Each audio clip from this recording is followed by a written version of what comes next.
यशवंत पवार इयत्ता 4ची विद्यार्थिनी, शाळा कन्या विद्या मंदिर भादवले, केंद्र भादवले, तालुका हातकणंगले. मी आज आपणासमोर कथा सादर करणार आहे. माझ्या कथेचे नाव आहे प्रतापगडावरील पराक्रम.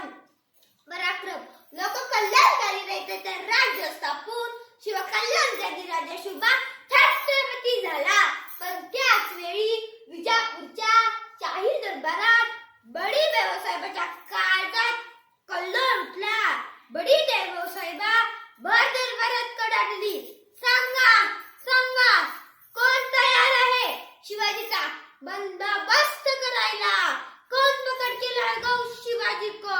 दरबारात शांतता पसरली. एवढ्यात धिप्पाड देहात रुंद गर्दनीचा आणि वटारलेल्या डोळ्यांचा एक सरदार लवून मुद्रा करत पुढे आला. त्याचे नाव होते अफझल खान. तबाखीतला उडा उचला अफझल खान म्हणाला, शिवाजी कुठला शिवाजी? मैं पकड़ के लाऊंगा उस शिवाजी को, जिंदा या मुर्दा. विडा उचलला. मोठ्या ऐकत थाटामाटाने प्रचंड पाऊस घेऊन निघाला आणि कोसळला महाराष्ट्रावर. थरारला महाराष्ट्र. खोळंबला काळही. काय घडेल? शिवाजी खानाला गिळणार की खान शिवाजींना? वाटेत भेटे त्याला शिर्डीत ठेचले. खानाची फौज निघाली. गावे लुटली, मंदिरे उद्ध्वस्त केली, आया बहिणींची अब्रू लुटली. कोण रोखणार आहे वादळ? महाराष्ट्र राजगडावर होते. स्वराज्यावर मोठे संकट आले आहे हे त्यांनी ओळखले, पण ते डगमगले नाही. मासाहेबांचा आशीर्वाद घेऊन त्यांनी प्रतापगडाकडे कूच केले. खानाला ही बातमी कळताच खान भयंकर चिडला, कारण त्याला माहित होते प्रतापगड चालवणे सोपे नाही. प्रतापगड हा तर होता चौकट किल्ला, बिकट निविड घनदाट वाट्यांचा, भयांदऱ्या खोऱ्यांचा, कडेकपर्यंतचा. इथल्या जमिनीला सूर्य कधी दिसलाच नाही.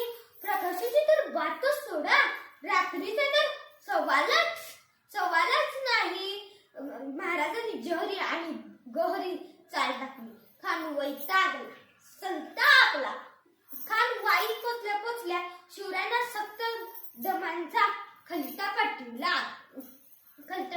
जान प्यारी असे तर दास्तीत धरून तुरंत शरण येणे, नाहीतर बैमोग मारले जाल.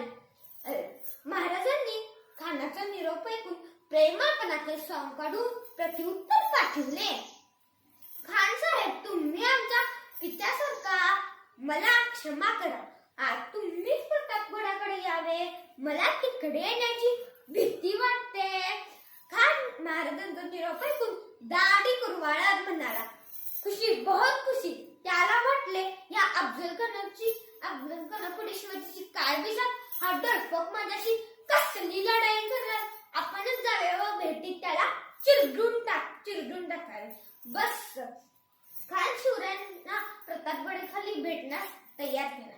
दिवस ठरला, तारीख ठरली, वेळही ठरली. सज्जता झाली. राजे निघाले. सोबत घेतला जीवा महाल व संभाजी कावकी. खानाला वड्डी मिळाली. राजे येत आहे. खान उठला, 2 पावलं पुढे गेला व मधमस्त आवाजात कडाडला, डरता की होईना? काही भ्यावे तर प्रभू रामचंद्रच भ्यावे. आत्माच कशा पाहिजे भिऊ? खानाने बाहू पसरले व म्हणाला, आओ शिवाजी राजे, आओ, हमारे गले लग जा.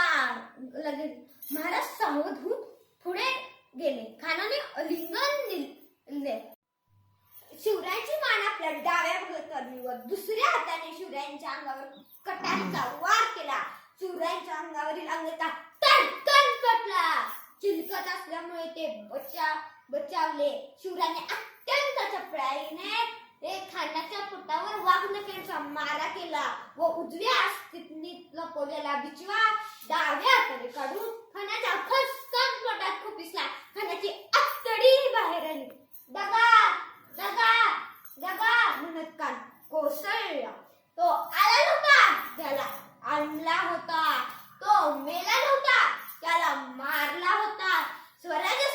त्यांच्या कार्यात आडवे येणाऱ्यांचा शिवरायांनी फडशा